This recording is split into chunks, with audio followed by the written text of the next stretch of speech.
Earlier this year, Lexus celebrated 30 years of its existence, and now at the 2019 Tokyo Motor Show, it looks forward with this, the LF-30 Electrified concept. Now, let's start with the powertrain because that's going to inform a lot of its bizarre styling. Now, there are 4 in-wheel electric motors, one at each corner, totaling 536 horsepower and around 516 pound-feet of torque. That's good for a 0 to 100 km/h sprint in just 3.8 seconds. Not bad for a big, heavy EV.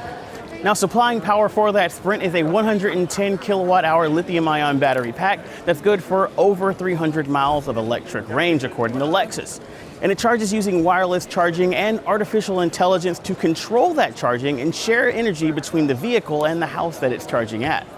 Now let's talk about that design. It builds around the electric vehicle architecture with a look that's all angles, all directions. It basically looks like Lexus took its spindle grille design and wrapped it around the whole darn vehicle. And behind the gull wing doors is an interior inspired by a Lexus concept called Tazuna, which is basically the relationship between a horse and a rider using just one rein. Japanese sure have a lot of words for describing horse-human synergy, don't they? In this case, that synergy between vehicle and human is a seamless transition between piloted and autonomous driving that's controlled via gestures. And that's not even the weirdest part of this thing. There's an autonomous floating drone called the Lexus Airporter that comes out of the back and carries your luggage from the vehicle to the doorstep. Now, we shouldn't expect the next generation of Lexuses to look like this. This is a very forward look, but expect some of these designs, initiatives, and of course electrification to start creeping into vehicles in the near future as Lexus electrifies its entire line headed towards 2025.